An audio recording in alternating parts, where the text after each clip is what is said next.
Hello guys, Shweta this side and आज हम इस क्लास के अंदर एक नया चैप्टर समझने जा रहे हैं, that is subject and verb agreement. I have divided this chapter into two videos and today we are discussing about the first part of this video. तो ये चैप्टर क्या है, इस चैप्टर को समझने से पहले हमारे इस चैनल को लाइक और सब्सक्राइब ज़रूर कर दीजिए. और इससे क्या होगा कि आपको जितने भी नए वीडियोस आते रहेंगे तो उनके नोटिफिकेशंस टाइमली आपको मिलते रहेंगे. तो चलिए हम चैप्टर को स्टार्ट करते हैं कि चैप्टर क्या है. Subject and verb agreement. Subject जो भी आप प्लेस करते हैं किसी सेंटेंस के अंदर तो उसके साथ लगने वाली जो वर्ब है वो कैसी होगी. सब्जेक्ट अगर आपके दो फॉर्म्स के अंदर आते हैं, दैट इज सिंगुलर और प्लूरल. अगर आपका सब्जेक्ट सिंगुलर होगा तो उसके साथ लगने वाली जो वर्ब है वो भी आपकी सिंगुलर रहेगी, और अगर आपका सब्जेक्ट प्लूरल है तो वर्ब भी आपकी प्लूरल रहेगी. बट समटाइम्स हमें अंडरस्टैंड नहीं होता कि जो हमारा सब्जेक्ट है वो सिंगुलर है या प्लूरल है. तो आज हम इस चैप्टर के अंदर यही समझेंगे कि सब्जेक्ट को कब हम सिंगुलर ट्रीट करते हैं और कब हम उसे प्लूरल ट्रीट करते हैं. तो चलिए हम इसके रूल्स की तरफ चलते हैं वेरी बिगिनिंग से कि फर्स्ट रूल इसका क्या है. ठीक है, फर्स्ट रूल में क्या कहते हैं कि आपके सब्जेक्ट के जो है वो अगर आपके दो सब्जेक्ट आ जाए, subject 1 plus and plus subject 2. देखिए यहाँ पर ये मैंने दो सब्जेक्ट्स की बात करी है, सब्जेक्ट 1 एंड सब्जेक्ट 2.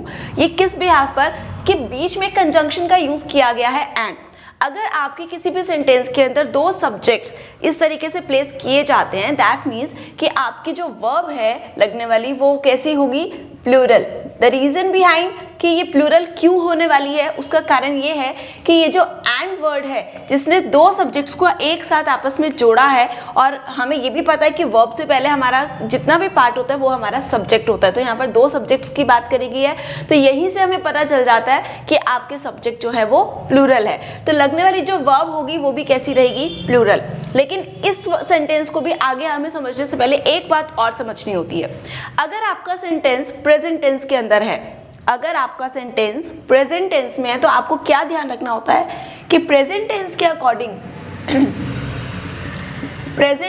अकॉर्डिंग जो आपकी वर्ब सब्जेक्ट अगर सिंगुलर होगी तो वो किस फॉर्मेट के अंदर आने वाली है, वो होगा वर्ब की फर्स्ट फॉर्म प्लस एस और ईएस. और अगर आपकी वर्ब की फर्स्ट फॉर्म प्लूरल फॉर्मेट के अंदर आने वाली है, मैं सिर्फ एक ही टेंस की बात कर रही हूँ, वो कौन सा टेंस है, प्रेजेंट टेंस. अगर आपकी वर्ब प्लूरल फॉर्म के अंदर आने वाली है तो उस केस में आपको सिर्फ वर्ब की फर्स्ट फॉर्म का यूज करना है, उसके साथ एस या ईएस का यूज नहीं होगा. आपको ये यूनिवर्सल रूल हमेशा ध्यान रखना है. कभी भी जरूरी नहीं है कि आप सब्जेक्ट एंड वर्ब एग्रीमेंट का चैप्टर कर रहे हैं तो उसमें आपको इस बात को ध्यान रखना है. आप कहीं पर भी इस चैप्टर का यूज कर रहे हैं, हर जगह आपको इस बात का ध्यान रखना होता है कि अगर आपका सब्जेक्ट सिंगुलर है तो वर्ब सिंगुलर होगी, सब्जेक्ट प्लूरल है तो वर्ब प्लूरल होगी. लेकिन अगर आपका प्रेजेंट टेंस है तो वर्ब सिंगुलर किस फॉर्म में आएगी, verb first form plus S और ईएस. That depends. आपने नाउन नंबर का चैप्टर किया होगा, बॉय बॉयज, गर्ल गर्ल्स, तो आपने उस बिहाफ पर ध्यान रखना है कि किसके साथ एस लगेगा और किसके साथ ईएस लगेगा. ठीक है, अब हम अगले रूल की तरफ चलते हैं कि हमारा सेकेंड रूल क्या है. हमारा सेकेंड रूल क्या कहता है, सब्जेक्ट 1 प्लस और प्लस सब्जेक्ट 2. देखिए यहाँ पर मैंने कंजंक्शन चेंज कर दी है, एंड की जगह मैंने यहाँ पर किसका यूज किया है, और का. और का मीनिंग होता है या सब्जेक्ट 1 या फिर सब्जेक्ट 2, दोनों में से कोई भी एक है. लेकिन हमारी वर्ब के पास कौन सा है, वर्ब के पास कौन सा है हमें ये देखना है. वर्ब के पास हमारा कौन सा सब्जेक्ट है, सब्जेक्ट 2. तो आपका ये जो सब्जेक्ट है पहले आप इसे चेक करेंगे वेदर इट इज सिंगुलर और इट इज प्लूरल. ये सब्जेक्ट आपका सिंगुलर भी हो सकता है, ये सब्जेक्ट आपका प्लूरल भी हो सकता है. तो आपको इन दोनों के बिहाफ पर ही चेक करना है. आप इसमें सब्जेक्ट 1 का कोई रोल नहीं रह गया. तो आपको सब्जेक्ट 2 को देखना है कि सब्जेक्ट 2 क्या है आपका. अगर आपका सब्जेक्ट 2 सिंगुलर है तो वर्ब कैसी रहने वाली है इसके अकॉर्डिंग, सिंगुलर. और अगर प्लूरल है तो ये वर्ब कैसे रहने वाली है, plural. That depends only on your subject 2 because there is a use of conjunction और का मीनिंग होता है या. दैट मीन्स आपको एक ऑप्शन दिया गया है या तो सब्जेक्ट 1 या फिर सब्जेक्ट 2. तो ऐसे केस में हमारी वर्ब का नियरेस्ट सब्जेक्ट जो भी होगा हम उसके बारे में स्टडी करेंगे कि नियरेस्ट सब्जेक्ट हमारा सिंगुलर है या फिर plural. Now we are going towards the third rule. Third rule क्या कहता है, थर्ड रूल कहता है कि अगर आपका सब्जेक्ट जो है 1 plus and plus subject two. देखिए मैंने तीनों एक ही फॉर्मेट के रूल्स लिए हैं, सब ये जिसमें बीच में कंजंक्शन का यूज किया गया है, subject one again and subject to.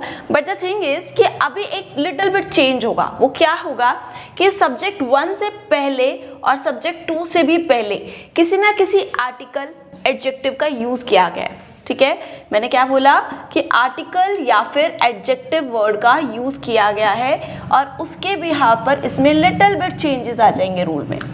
ठीक है, अब वो चेंजेस क्या होंगे, सब्जेक्ट वन से पहले हमने एक आर्टिकल और एडजेक्टिव का यूज किया, सब्जेक्ट टू से भी पहले हमने किसी आर्टिकल या एडजेक्टिव का यूज किया, और उस वजह से क्या हुआ कि हमारा ये जो सेंटेंस है इसमें दो सब्जेक्ट्स के बारे में डिस्कशन होगी और ये दोनों ही अलग अलग आइडेंटिटीज है। अब जब दो अलग अलग आइडेंटिटीज हैं तो उस केस में हमारे ये सब्जेक्ट कैसे हो गए, प्लूरल हो गए, तो हमारी जो आने वाली वर्ब है वो भी कैसी रहेगी, प्लूरल। बट इसी के अंदर हम एक छोटी सी मॉडिफिकेशन करेंगे। ठीक है, और वो छोटी सी मॉडिफिकेशन में क्या है, अगर हम इस सब्जेक्ट टू के आगे से जो हमारा आर्टिकल या एडजेक्टिव था उसको अगर हम हटा दें, ध्यान से देखिएगा, सब्जेक्ट वन के आगे आर्टिकल या एडजेक्टिव का यूज किया गया है लेकिन सब्जेक्ट टू के आगे से आर्टिकल या एडजेक्टिव का यूज हटा दिया गया है, तो उस केस में या ये अभी भी दोनों इंडिविजुअल आइडेंटिटीज हैं, नहीं, अब ये दोनों इंडिविजुअल आइडेंटिटीज नहीं है। टेक अ एग्जाम्पल, एग्जाम्पल है the principal and the director. Right now they are the different identities because I have used the in front of the subject 1 and in front of the subject 2, but अब मैं यहाँ से ये the हटाने वाली हूँ, ये मैंने रिमूव कर दिया। अभी क्या है, the principal and director, that means कि ये दोनों सेम पर्सनालिटी हैं, एक ही पर्सन की दो आइडेंटिटीज हैं, that is principal and director, दो डिजिग्नेशंस उसको दी गई हैं जिसकी वजह से हम इसको दो अलग अलग पर्सन चूज तो कर रहे हैं बट ये है नहीं, ये सिंगल पर्सन है। तो ऐसे केस में हमारी जो वर्ब आएगी वो कैसी होगी, हमारी singular. Is it clear to you all? That was all about the first 4 rules. Now we are going towards the 5th rule. What is about that? 5th rule. हमने अभी और के बारे में एक समझा था कि अगर हमारा सब्जेक्ट 1 है, और है, सब्जेक्ट 2 है, तो ऐसे केस में हम और के बाद जो हमारा सेकंड सब्जेक्ट दिया गया है हम उसके बारे में स्टडी करते हैं कि सब्जेक्ट 2 हमारा सिंगुलर होगा या प्लूरल होगा। ऐसे ही अभी एक और कंजंक्शन है जो कॉम्बिनेशन पेयर के अंदर आती है और उसके साथ अगर हमारे सब्जेक्ट्स का यूज किया जाएगा तो हम क्या करेंगे, ठीक है, that is either plus subject 1 plus और प्लस सब्जेक्ट 2। 6th रूल ऐसा ही है जो इसी के कॉम्बिनेशन में एक और फॉर्म आती है, that is neither plus subject 1 plus nor plus subject 2।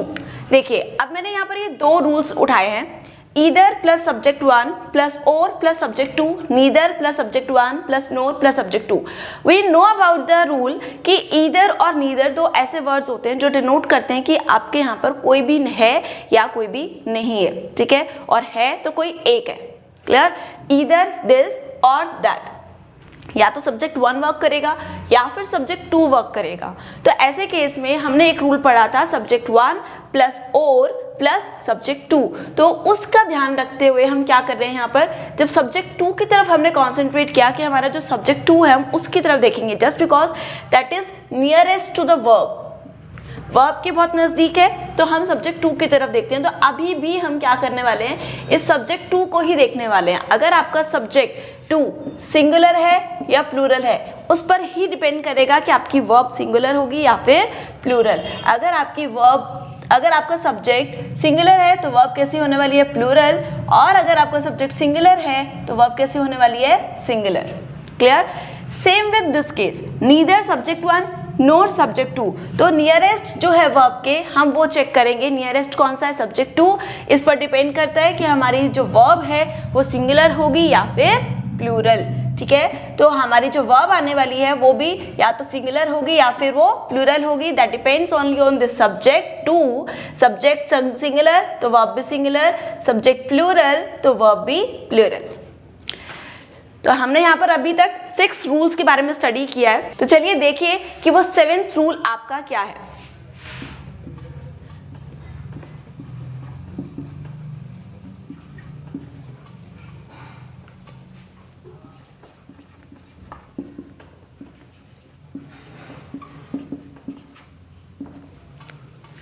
देखिए मैंने यहाँ पर 2 बातें लिखी हैं सेम सेंस के अंदर, each subject 1, each of the subject 1, ठीक है। यहाँ पर मैंने 2 पैटर्न्स लिखे हैं, each subject 1, each of the subject 1। तो यहाँ पर इसका मीनिंग क्या है, देखिए ये जो सब्जेक्ट है ना, ईच प्लस सब्जेक्ट 1, तो यहाँ पर आपका सब्जेक्ट ऑलवेज सिंगुलर फॉर्मेट के अंदर आने वाला है, ठीक है।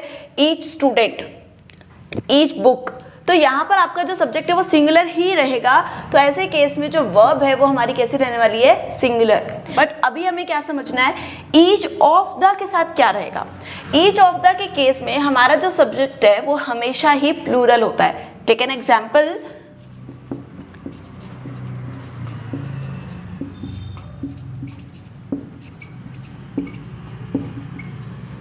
Each of the students, this each of the students में हमने क्या देखा कि जितने भी स्टूडेंट्स थे उन सब में से कोई एक, तो ईच ऑफ द स्टूडेंट्स की बात रखी गई। लेकिन यहाँ पर हमारा सब्जेक्ट कैसा है, प्लूरल है। तो क्या अब हम यहाँ पर अपने सब्जेक्ट को देखकर हम वर्ब फिल करने वाले हैं या फिर हम इस ईच वर्ड को देखकर फिल करने वाले हैं, ठीक है। तो अब हम यहाँ पर इस ईच वर्ड को देखेंगे कि हमारा जो ईच है वो क्या डिनोट कर रहा है, कि इसमें से किसी एक के बारे में बात की गई है, बहुत सारों के बारे में बात नहीं करी गई है। और जब एक की करी गई है तो हमारी जो वर्ब आएगी वो कैसी होगी, सिंगुलर। इस बात का आपको ध्यान हमेशा रखना है, बिकॉज कि हम मोस्ट प्रोबेबली क्या करते हैं, हम अपने सब्जेक्ट को देखते हैं, हमारा सब्जेक्ट स्टूडेंट्स है, sometimes we misunderstand to understand what is the actually subject in the sentence. हमें समझ में ही नहीं आता कि हमारा सब्जेक्ट है क्या। हमेशा अपने सब्जेक्ट को फाइंड आउट करने के लिए आपको क्या करना है, पहले उसका हिंदी ट्रांसलेशन करिए। हिंदी ट्रांसलेशन से आपको एग्जैक्टली समझ में आएगा कि आपका सब्जेक्ट क्या है। जरूरी नहीं है कि आपके वर्ब के साथ लिखा हुआ वर्ड ही आपका सब्जेक्ट होगा। ये कंप्लीट सब्जेक्ट है, ईच ऑफ द स्टूडेंट्स। जब ये कंप्लीट है तो हमें इसका हिंदी ट्रांसलेशन करना जरूरी है। Each of the students that means हर एक स्टूडेंट, ठीक है, हर एक की बात करी गई है। और जब एक की बात करी गई तो हमारा जो वर्ब है वो भी कैसे आएगी, सिंगुलर ही आएगी। Okay, now we are going towards the 8th rule. You can denote them 7th और 8th also, but we are denoting it as a single rule because इन दोनों को साथ में लेना बहुत ज़रूरी होता है अंडरस्टैंड करने के लिए। ईच के साथ हम एवरी का भी यूज़ करते हैं, ज़रूरी नहीं कि यहाँ पर ईच हो सिर्फ, यहाँ एवरी भी हो सकता है। क्लियर, यहाँ तक आपके रूल्स क्लियर है। Now we are going towards the next rule. What is this, आप हो सकता है कि जो भी एडजेक्टिव वर्ड है वो आपका सब्जेक्ट बनकर आ जाए, ठीक है। हो सकता है कि आपका जो एडजेक्टिव वर्ड है वो ही आपका सब्जेक्ट बनकर आ जाए। जैसे कि एग्जाम्पल के तौर पर हम क्या लेते हैं यहाँ पर, पुअर, रिच, ये कुछ वर्ड्स है, पुलिस। आप सोचेंगे पुलिस एक नाउन वर्ड है, yes exactly that is a noun word, but हम यहाँ पर इसको एडजेक्टिव फॉर्म में किसी रीजन से ले रहे हैं। अगर हम ऐसे सब्जेक्ट्स के आगे, ठीक है, ये कुछ वर्ड्स हैं, इन सब्जेक्ट्स के आगे अगर हम एक आर्टिकल का यूज करते हैं, किसका यूज कर रहे हैं, हम एक आर्टिकल का यूज कर रहे हैं, और वो आर्टिकल क्या है, the rich, the poor, the police. हम ऐसे कुछ वर्ड्स का यूज कर रहे हैं जिससे रिजल्ट क्या निकलने वाला है कि अब ये पुअर कोई एक अकेला पुअर नहीं रह गया, ये रिच कोई एक अकेला रिच नहीं है, ये पुलिस कोई एक पुलिस मैन नहीं है। मैंने देखिए मैंने क्या बोला कि ये पुलिस अकेला पुलिस मैन नहीं है, बल्कि पूरी पुलिस फोर्स की बात करी गई है, ठीक है। तो यहाँ पर मैंने यहाँ पर किनको डिनोट किया, यहाँ पर मैंने क्या डिनोट किया, पुअर मीन्स द पुअर लिया, तो जितने भी पुअर हैं पूरे वर्ल्ड के अंदर सारे के सारे इंक्लूड हो गए इसमें। रिच, जितने भी रिच सेक्शन सोसाइटी है वो सारी के सारी इसके अंदर इंक्लूड हो गई। ऐसे ही जो पुलिस है, मैंने सिंगल पुलिस की बात नहीं करी है, सिंगल पुलिस मैन की बात नहीं करी। एक्चुअली में जो सिंगुलर होता है वो पुलिस मैन होता है, पुलिस नहीं होता। तो पुलिस के आगे जब मैंने द का यूज़ किया तो वो क्या हो गई, पूरी पुलिस फोर्स हो गई, ठीक है। तो जब हमारे ये सब्जेक्ट ही प्लूरल बन गए इस द का यूज़ की वजह से, तो हमारी जो वर्ब आएगी वो भी कैसी रहेगी, प्लूरल। क्लियर। तो अब यहाँ पर हमने क्या देखा कि हमारी जो अंडरस्टैंडिंग थी वो क्या कहती थी कि पुअर, द पुअर मतलब एक ही पर्सन है तो हम उसके आगे भी क्या लगाने वाले हैं, वर्ब सिंगुलर लगाएंगे। द रिच है तो भी हम सिंगुलर लगाएंगे। द पुलिस है तो हम तो यही समझेंगे कि वो एक है, जिसकी वजह से हमारा जो आंसर है वो मोस्ट प्रोबेबली गलत हो जाता है। ठीक है, तो यहाँ तक आपके जो 8 रूल्स हैं वो कवर अप हो चुके हैं। We are going towards the next rule. देखिए 9th रूल। 9th रूल क्या कहता है, a variety of and the variety of.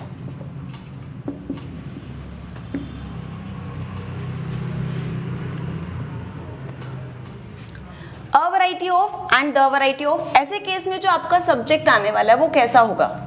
ठीक है, दोनों के साथ सब्जेक्ट का यूज किया गया, अ variety of and the variety of. यहाँ पर जो भी सब्जेक्ट है वो ऑलवेज प्लूरल रहने वाला है, क्योंकि हम बहुत सारी चीज़ों में से एक की वैरायटी की बात कर रहे हैं, बहुत सारी चीज़ों में से हम कई सारी वैरायटीज़ की बात कर रहे हैं। अब हमारा कॉन्सेप्ट कहाँ जाएगा, वी आर स्टार्टिंग अबाउट ए लिखा है यहाँ पर। ठीक है, ए की वजह से हम क्या करेंगे, एक की बात करेंगे, बट हमारा सब्जेक्ट यहाँ प्लूरल है तो हम यहाँ पर कंफ्यूज हैं कि ये सब्जेक्ट तो प्लूरल है लेकिन यहाँ पर अ लगा है, तो हम किसे समझें कि किसकी वजह से हमारा आंसर जो है वो सिंगुलर आएगा या प्लूरल आएगा। ठीक है, तो यहाँ पर मैं आपका जो डाउट है उसको क्लियर करती हूँ एक बार, कि आपका सब्जेक्ट भले यहाँ पर प्लूरल है, ठीक है, a variety of clothes, variety of books.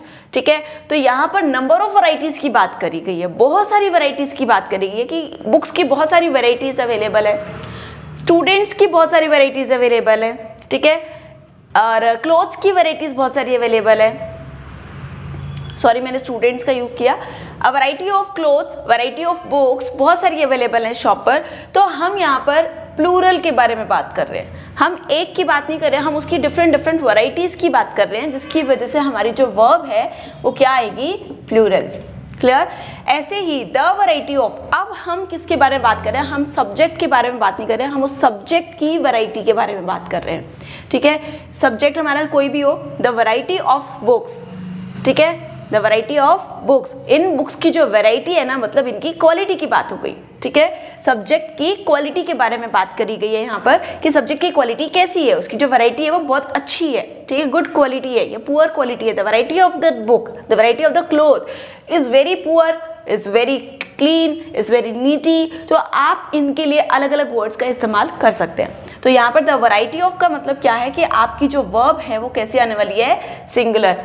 और एक छोटा सा हिंट होता है इस केस में, वो क्या, अ देखा दैट मीन्स उसका ऑपोजिट कर दो वर्ब प्लूरल, द देखा उसका ऑपोजिट कर दो सिंगुलर। हमने अभी समझा था कि द लगता है तो हमारी वर्ब प्लूरल हो जाती है, लेकिन यहाँ पर हमारे इस केस के अंदर ये ऑपोजिट हो जाएगा।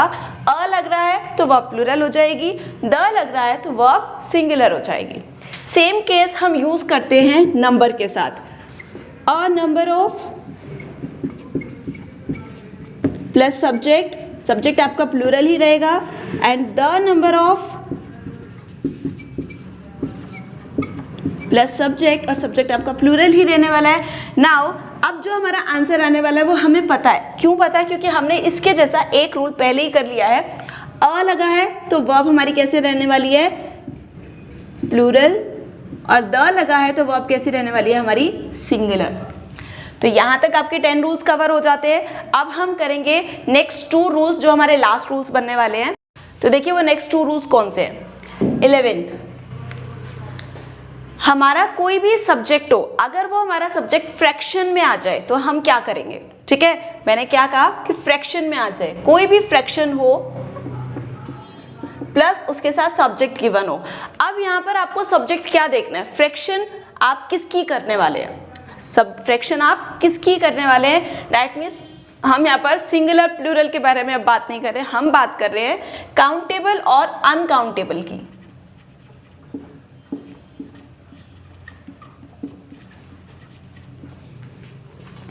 देखिए फ्रैक्शंस होती है 1/3, 2/3, 1/4, इस तरीके से डिफरेंट फ्रैक्शंस बनती हैं। अब ये जो फ्रैक्शंस है, अगर ये फ्रैक्शन किसी काउंटेबल की है, मान लीजिए मैंने 1/4 किया, अगर ये मैंने 1/4 किसी काउंटेबल नाउन का किया है, ठीक है, अगर मैंने ये 1/4 किसी काउंटेबल नाउन का किया है, दैट मीन्स कि वो 1/4 भी बहुत सारा है, ठीक है, और वो 1/4 भी बहुत सारा है, तो उस केस में हमारी जो वर्ब है वो कैसी रहने वाली है, प्लूरल।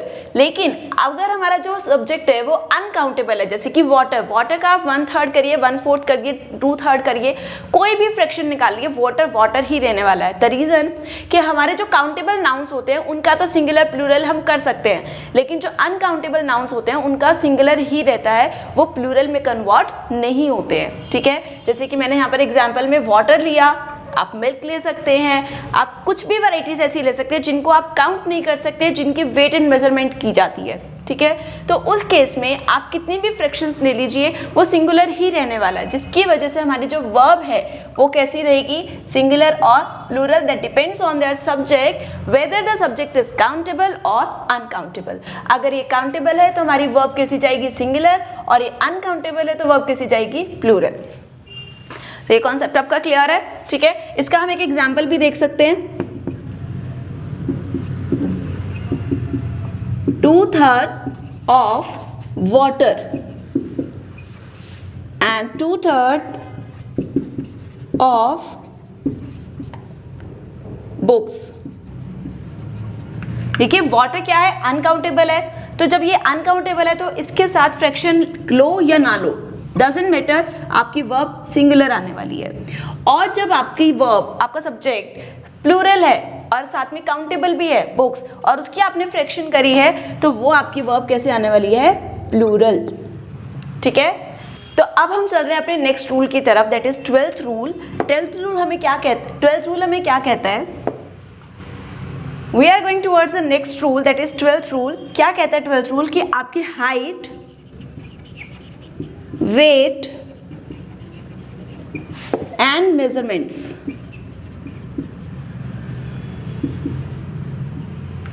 अगर हाइट, वेट, मेजरमेंट, मेजरमेंट में और क्या होगा, डिस्टेंस। ठीक है, ये सारी ही मेजरमेंट्स होती हैं, और मेजरमेंट्स किसी भी टाइप की हो, चाहे वो हाइट की है, वेट की है या डिस्टेंस की है। ठीक है, इनमें से कुछ भी काउंटेबल नहीं होता है, तो ऐसे केस में हमारी जो वर्ब आने वाली है वो कैसी रहेगी, हमेशा सिंगुलर। जैसे 5 किलोमीटर्स इज, 10 मीटर्स इज। ठीक है, तो आपका यहाँ पर मैं एग्जाम्पल भी लिख रही हूँ, 5 kilometre is covered by me, a distance of 5 kilometers is covered by me।